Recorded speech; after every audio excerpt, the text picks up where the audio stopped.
22,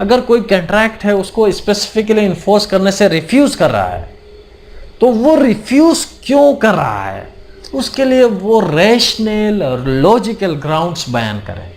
کہ بھئی وہ کیوں اس کنٹریکٹ کو اسپیسیفکلی انفورس کرنے سے ریفیوز کر رہا ہے. لاجیکل گراؤنڈ بتائے، ریشنل گراؤنڈز بتائے اور آربیٹری نہ ہو. وہ ڈیسیجن آربیٹری نہ ہو، ریشنل ہو. ریشنل سے مراد یہ ہے کہ بھئی وہ کیا واقعی انڈیو ایڈوانٹیج مل رہا ہے کسی کو، کیا واقعی انفیئر ایڈوانٹیج مل رہا ہے، کیا واقعی کسی کو یعنی ہارڈ شپ کاز ہو رہا ہے، کیوں ہو رہا ہے، کس کی کنڈکٹ سے ہو رہا ہے، کیا وہ کنٹریکٹ انڈر فراڈ تو نہیں تھی، کیا وہ کنٹریکٹ یعنی انڈر مس ریپرزنٹیشن تو نہیں ہوا ہے، کسی کو مس ریپرزنٹ تو اس کنٹریکٹ میں نہیں کیا گیا ہے، اگر مس ریپرزنٹ کیا گیا ہے تو کس طرح مس ریپرزنٹیشن ہے، مس ریپرزنٹیشن آف فیکٹ ہے یا کیا ہے. وہ بنیادی طور پر اس ڈیسیجن میں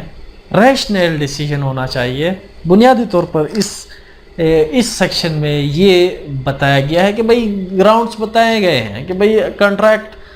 اگر ہے وہ بھی اسپیسیفکلی انفورس اگر ہو سکتا ہے یا نہیں ہو سکتا. اگر کنٹریکٹ ہے وہ اسپیسیفکلی انفورس نہیں ہو سکتا تو کیوں نہیں ہو سکتا وہ بیان کریں. اس کے ساتھ ساتھ میں آپ کو یہ بتاتا چلوں کہ یہ سیکشن جو ہے بنیادی طور پر ایک پرنسپل سے ڈیرائیوڈ ہے یا ایک پرنسپل سے اس کو اخذ کیا گیا ہے. وہ پرنسپل ہے ایکویلٹی از ایکویٹی. ہم نے ایکویٹی کے جو میگزمس ہیں ان میں ہم نے پڑھا تھا کہ بھئی ایکویلٹی از ایکویٹی. اگر ایکویلٹی ہے تو وہ ایکویٹی ہے، اگر برابری ہے تو وہ کیا ہے، ایکویٹی ہے، انصاف ہے. اگر مساوات ہے تو وہ استحصاء ہے. اگر مساوات نہیں ہے تو وہ انصاف نہیں ہے، وہ استحصاء نہیں ہے. تو بنیادی طور پر ہم وہ گراؤنڈز ڈسکس کریں گے. The following are cases in which the courts may properly exercise a discretion not to degree specific performance. یہاں پہ دو گراؤنڈز بیان کیے گئے ہیں جس میں کورٹ کے پاس یہ ڈسکریشن ہے کہ بھئی وہ اسپیسیفک انفورسمنٹ کسی کنٹریکٹ کو گرانٹ نہ کرے. یعنی اسپیسیفک پرفارمنس اگر وہ کنٹریکٹ ہے تو ہم نے پہلے یہ بات ذہن میں رکھیں کہ کنٹریکٹ اگر ہے تو وہ اسپیسیفکلی انفورس ہوگا، اگر وہ کنٹریکٹ نہیں ہے تو وہ اسپیسیفکلی انفورس نہیں ہوگا. یہاں پہ یہ کہہ رہا ہے اگر کنٹریکٹ ہے اور اسی کے ساتھ ساتھ یہاں پہ کسی پارٹی کی طرف سے، پلینٹف کی طرف سے یعنی کیا ہے، plaintiff an unfair advantage over the defendant, یعنی ڈیفینڈنٹ کو یعنی پلینٹف کو انفیئر ایڈوانٹیج مل رہا ہے اور جو پلینٹف ہے وہ انفیئر ایڈوانٹیج اس کو مل رہی ہے لیکن اس کی کنڈکٹ کی وجہ سے نہیں. یعنی اس کی کنڈکٹ سے مراد یہاں پہ یہ ہے کہ اس نے کوئی فراڈ کاز نہیں کیا، کوئی انہوں نے مس ریپرزنٹیشن نہیں کی ہے جس کی وجہ سے اس کو انفیئر ایڈوانٹیج مل رہا ہو، بلکہ اس کنٹریکٹ سے اس کو انفیئر ایڈوانٹیج مل رہا ہے اوور ڈیفینڈنٹ. یہاں پہ میں رجسٹریشن سے آپ لوگوں کو سمجھاتا ہوں کہ کس طرح انفیئر ایڈوانٹیج ایک پارٹی کو مل رہا ہے اور ایک پارٹی کو وہ کیا یعنی مشکل درپیش ہو رہا ہے جس میں یعنی کسی پارٹی کی مس ریپرزنٹیشن یا فراڈ نہیں ہے. یعنی بنیادی طور پر جو پلینٹف ہے اس کو انفیئر ایڈوانٹیج مل رہا ہے لیکن اس کی کنڈکٹ کی وجہ سے اس کو انفیئر ایڈوانٹیج نہیں مل رہا، بلکہ اس کنٹریکٹ میں اس کو انفیئر ایڈوانٹیج مل رہا ہے. تو چلے جی ہم یہاں پہ ڈسکس کرنے والے ہیں. سب سے پہلے A contract to sell and B contract to buy, یہ رجسٹریشن نمبر سی ہے. certain land. To protect the land from floods, it's necessary for its owner to maintain an expensive embankment. embankment سے مراد یہ ہے کہ وہاں پہ کوئی یعنی اس کی پروٹیکشن کے لیے، اس پراپرٹی کی پروٹیکشن کے لیے اس کو کوئی دیوار بنانا پڑ رہا ہے، یا کوئی ایسی چیز کرنا پڑ رہا ہے اس پراپرٹی کی پروٹیکشن کے لیے جو اس کنٹریکٹ کو کرتے وقت اس کے وہم و گمان میں بھی نہیں تھا کہ بھئی یہ کام بھی مجھے یہاں اس پراپرٹی کی سیکورٹی کے لیے، پروٹیکشن کے لیے کرنا پڑے گا، لیکن بعد میں اس کو پتہ چلتا ہے کنٹریکٹ کرنے کے بعد۔ دیکھو بنیادی طور پر ایک جو ہے، میں اس کو فردر وہ موڈیفائی کرتا ہوں، میں نے پراپرٹی آپ کو ابھی بیچنا ہے، ابھی میں نے آپ کے ساتھ کنٹریکٹ کیا کہ بھئی یہ پراپرٹی آپ لے لیں، اور آپ نے کہا ٹھیک ہے میں آپ کو اتنے پیسے دوں گا، کنٹریکٹ ہو گیا۔ ابھی جو ہے آپ کو 2 دن بعد آپ کو پتہ چلا کہ بھئی یہ جو پراپرٹی ہے، جو لینڈ ہے، یہ تو ایک دریا کے منہ میں ہے، ایک ندی کے منہ میں ہے، ایک جو ہے نالے کے منہ میں ہے۔ اگر بارش زیادہ ہو گئی، اگر سیلاب آ گیا تو یہ لینڈ تباہ ہو جائے گی۔ اور میں نے بھی آپ کو یہ نہیں بتایا کہ بھئی یہاں پہ نالا ہے، ندی ہے، اوپر پہاڑ ہیں، یہاں پہ سیلاب بھی آ سکتی ہے، لیکن میں نے آپ کو نہیں بتایا۔ دیکھو ایک بات ذہن میں رکھے، اگر کوئی شخص آپ کو کوئی چیز بیچ رہا ہے اور اس میں کوئی ایسی چیز کو کنسیل کر رہا ہے جو میٹیریل نہیں ہے، جو معمولی ہے، یا کوئی ایسی چیز ہے جو وہ کنٹریکٹ کے یعنی اس کنٹریکٹ سے یعنی اس کنٹریکٹ میں میٹیریل نہیں ہے۔ میٹیریل سے مراد یہاں پہ یہ ہے کہ بھئی اگر میں آپ کو پراپرٹی بیچ رہا ہوں تو اس میں پراپرٹی تو بس ٹھیک ہے نا، پراپرٹی میں تو کوئی ڈیفیکٹ نہیں ہے، لیکن اگر وہ سیلاب آ رہا ہے وہ تو انسرٹن ایونٹ ہے، اس کا تو پتہ نہیں ہے کہ بھئی وہ آئے گا ابھی کہ نہیں آئے گا، پانی یعنی زیادہ ہوگی یا نہیں ہوگی، تو یہ انسرٹن ایونٹ ہے۔ لیکن یہاں پہ بنیادی طور پر بات یہ ہے کہ بھئی میں نے ایک چیز کنسیل کی ہے اور آپ نے اس کو یعنی آپ نے یہ تو آپ کی ذمہ داری ہے، باہر کی ذمہ داری ہے کہ بھئی وہ کھوج لگا ہے کہ بھئی واقعی یہاں پہ کوئی ڈیفیکٹ ہے یا نہیں ہے۔ اگر وہ معمولی چیز جو میں نے کنسیل کی ہے، چھپائی ہے، وہ کنٹریکٹ میں وہ ڈسکس عام طور پر ہوتا نہیں ہے ایسی چیز کہ بھئی وہ پہاڑ سے پانی آئے گا، اور یہ اس طرح لوگ سوچتے نہیں ہے۔ لیکن یہاں پہ ہے کہ بھئی اگر کوئی ایسی سچویشن ہے جہاں پہ ایک شخص نے پراپرٹی بیچی ہے، لینڈ بیچا ہے، اور اس پراپرٹی میں ہو سکتا ہے فیوچر میں کوئی اس پراپرٹی پر کوئی خطرہ ہو، وہاں پہ آگ لگ سکتی ہے، وہ کسی خطرناک جگہ پہ ہے جہاں پہ یعنی اس پراپرٹی کو نقصان پہنچ سکتا ہے، اور اس پراپرٹی کو بچانے کے لیے جو بائر ہے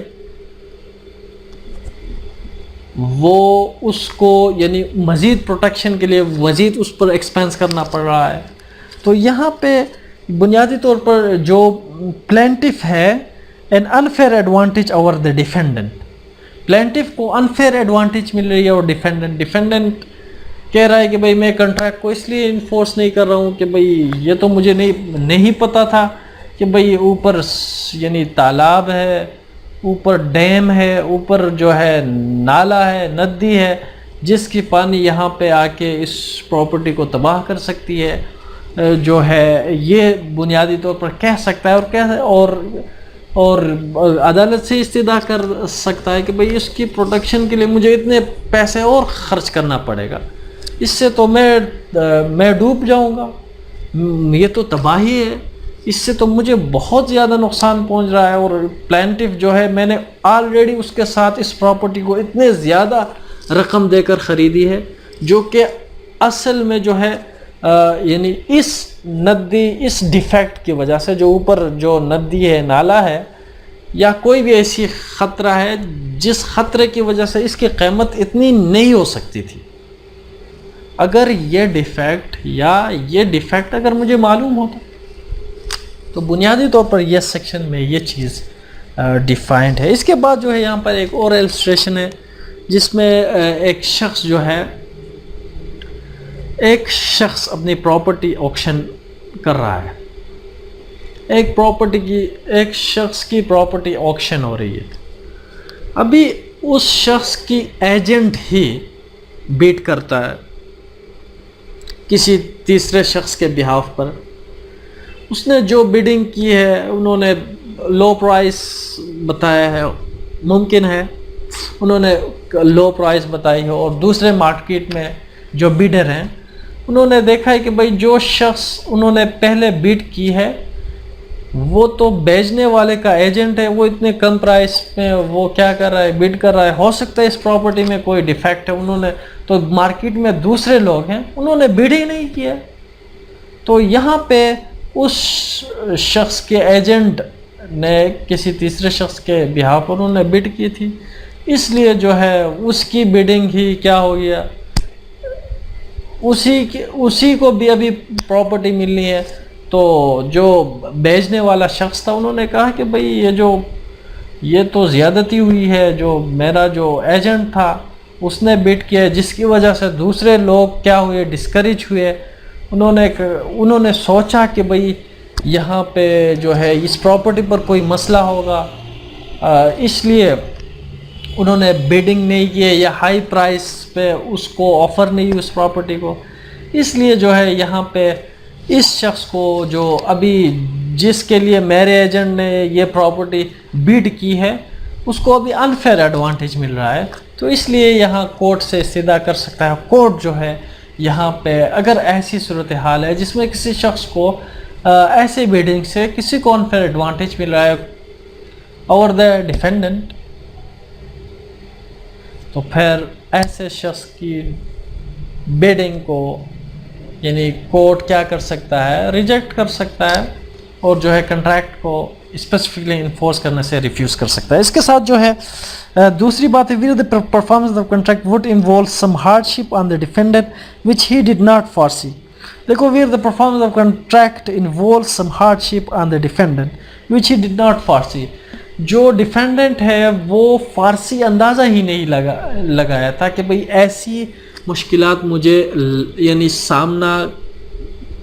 کرنا پڑ سکتا ہے، یعنی ایسے مشکلات مجھے آ سکتے ہیں اگر میں اس کنٹریکٹ کو پرفارم کروں، یا پرفارم کرنے کے بعد مجھے یعنی کیا ہو سکتی ہے، اس طرح ہارڈ شپ کاز ہو سکتی ہے، اس کو اندازہ ہی نہیں تھا، لیکن بعد میں اسے اندازہ ہوا اور انہوں نے کورٹ گیا، انہوں نے وہ گراؤنڈز بتائے کہ بھئی یہ گراؤنڈز ہیں، اگر میں اس کنٹریکٹ کو پرفارم کروں تو مجھے اس طرح کے مشکلات آ سکتے ہیں۔ فار ایگزامپل یہاں پہ ایک السٹریشن ہے کہ ایک شخص نے پراپرٹی بھیجی ہے، وہ پراپرٹی بھیجی ہے، فار ایگزامپل میں نے ایک پراپرٹی آپ کو بھیج دی، یہ پراپرٹی ہے، اس پر میں نے آلریڈی لون لیا ہے، میں نے اس پراپرٹی کو آپ کو بھیجا ہے اور ساتھ میں اس پر میں نے لون بھی لیا ہے، یہ آلریڈی مارگیج ہے، اور آپ نے جو منی مجھے دیا ہے، جو پرچیز منی آپ نے مجھے دی ہے وہ اتنا کم ہے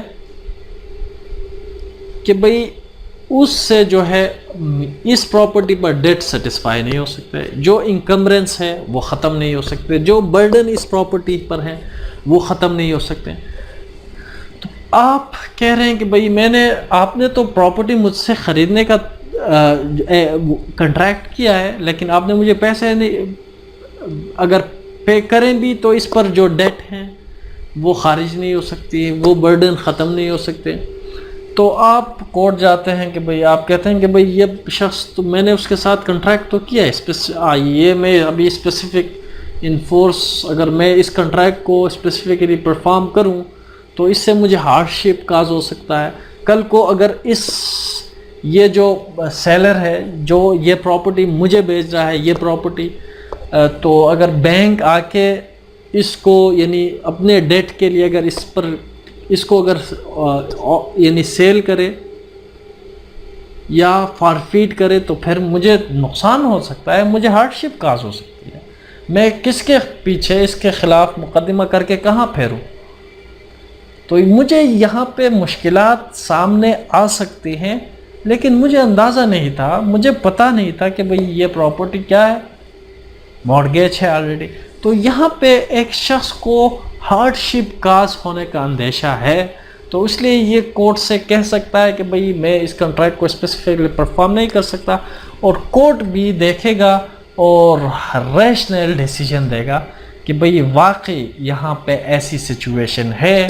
جس میں ایک شخص کو ہارڈ شپ کاز ہو سکتی ہے جو اس کو اندازہ نہیں تھا جب وہ کنٹریکٹ میں انٹر ہو رہا تھا. تو اس کے ساتھ جو ہے یہاں پہ ایک اور السٹریشن ہے جس میں یہ کہہ رہا ہے کہ بھئی A contract to buy certain land from B, the contract is silent as to access to the land, no right of way to it can be shown to exist, specific performance of the contract should be refuse to be. یہاں پہ should be refuse to be, بات ذہن میں رکھیں، should be refuse to be, کہ بھئی ایک شخص نے پراپرٹی خریدنے کا تو معاہدہ کیا ہے، میں نے اس پراپرٹی کو خریدنے کا آپ سے معاہدہ کیا ہے، لیکن یہاں تک مجھے پہنچنے کے لیے رائٹ آف وے ہی نہیں ہے، راستہ ہی نہیں ہے. پھر یہ میرے لیے ایک ہارڈ شپ ہے. اگر میں اس کنٹریکٹ کو اسپیسیفکلی پرفارم کروں تو پھر یہاں تک رسائی کے لیے میرے پاس راستہ نہیں ہے، تو یہ میرے لیے ہارڈ شپ یعنی ہے نا، یہ مشکل ہے نا میرے لیے. تو اگر میں اس کو پرفارم کروں، آپ کو منی دے دوں، پھر اس تک رسائی میرے لیے مشکل ہوگا. میں کہاں پھیروں، اس کے لیے راستہ کہاں سے مانگوں، کس سے مانگوں، اس کے لیے مجھے الگ پے کرنا پڑے گا. تو بنیادی طور پر یہاں پہ یہ کہنا چاہ رہا ہے کہ اگر کوئی ایسی سچویشن ہے تو پھر کورٹ شوڈ یعنی ریفیوز ٹو اسپیسیفکلی یعنی to ask for specific performance. تو اس کے ساتھ جو ہے یہاں پہ the following is a case in which a court may properly exercise a discretion to degree specific performance. یہاں پہ اوپر جو تھا دو سچویشن تھے جس میں should یعنی court should refuse to specifically perform. یہاں پہ جو ہے court may refuse to degree specific performance. Discretion to degree specific, یہاں پہ کورٹ کے پاس ڈسکریشن ہے کہ بھئی وہ ریفیوز بھی کر سکتا ہے، ریفیوز نہیں بھی کر سکتا ہے، یا اسپیسیفکلی پرفارمنس کے لیے کہہ بھی سکتا ہے، نہیں بھی کر سکتا ہے. where the plaintiff has done substantial acts or suffered losses in consequence of contract capable of specific performance. where the plaintiff has done substantial acts or suffered losses in consequence of contract capable of specific performance. جہاں پہ plaintiff نے کچھ ایسے acts کیے ہیں، substantial act, جو کہ بہت زیادہ کام کیے ہیں اس کنٹریکٹ کو پرفارم کرنے کے لیے، ایون اس کو لاس ہوا ہے، اس کے کو کچھ پیسے خرچ ہوئے ہیں یا اس کو تھوڑا لاس ہوا ہے، تو پھر یہاں پہ کہہ رہے contract capable of specific performance. یہاں پہ السٹریشن سے آپ کو سمجھاتا ہوں. A sells land to railway company کو انہوں نے کیا کیا ہے، لینڈ سیل کیا ہے. ہو contracts to execute certain words, جو وہ کمپنی تھا ریلوے کا، انہوں نے کیا کیا ہے، ایگزیکیوٹ سرٹن ورڈس فار اس کنوینئنس، انہوں نے تھوڑا کیا کیا ہے، ایگزیکیوٹ کیا ہے. ہو کنٹریکٹ ٹو ایگزیکیوٹ، انہوں نے کہا ہے کہ بھائی میں آپ کے لیے کچھ کام کروں گا، وہ کمپنی کہا ہے کہ بھائی میں آپ کے لیے کنسٹرکشن کروں گا یا جو بھی کروں گا. The company take the land and use it for their railway. انہوں نے لینڈ تو لے لیا اور اپنے لیے جو ہے ریلوے کی جو ہے پٹری ہے وہ انہوں نے وہاں پہ بچھا دی. The company take the land and use it for their railway. انہوں نے اپنے ریلوے کے لیے یوز کیا یا وہاں پہ جو کچھ بھی بنانا تھا انہوں نے بنا لیا. specific performance of the contract to execute the work should be degreed in favor of A. ابھی جو A کے فیور میں اسپیسیفک پرفارمنس کی جو ڈگری ہے وہ ملنی چاہیے کہ بھئی وہ ابھی کمپنی جو ہے ریلوے کمپنی باؤنڈ ہے کہ بھئی انہوں نے جو کنٹریکٹ پرفارم کرنے کے لیے جو کام اس اے کے لیے کرنے کے لیے جس سے انہوں نے لینڈ خریدا ہے اس سے انہوں نے کنٹریکٹ کیا تھا کہ بھئی میں آپ کے لیے کچھ کام کروں گا، وہ کام وہ پرفارم کرے. ابھی کورٹ کے پاس کیا ہے، ڈسکریشن ہے کہ بھئی وہ ڈگری کرے کہ بھئی ریلوے کمپنی سے یہ کہے کہ بھئی اس بندے نے آپ کو پراپرٹی دی ہے، آپ نے اس پر جو ہے ٹرین کی جو ہے ریلوے کی جو آپ نے کام کیا ہے، وہاں پہ آپ نے دفتر بنائے ہیں، یہاں پہ آپ نے جو بھی کیا ہے اس سے جو ہے آپ کو اس کو نقصان پہنچا ہے. ظاہر سی بات ہے اگر آپ نے اس کی لینڈ لی ہے، وہ اگر کمرشل ہو یا وہ ایگریکلچر پرپس کے لیے ہو، آپ نے اس کو آپ نے اپنا دفتر وہاں پہ بنایا ہے، تو ظاہر سی بات ہے اس کو آپ ابھی اپنے کنٹریکٹ پرفارم کریں. تو امید کرتا ہوں کہ دوستوں آج کا جو لیکچر ہے آپ لوگوں کو پسند آئے گا. پسند آئے لائک ضرور، ضرور سبسکرائب. مجھے ضرور سا خیال، اللہ حافظ، بائے.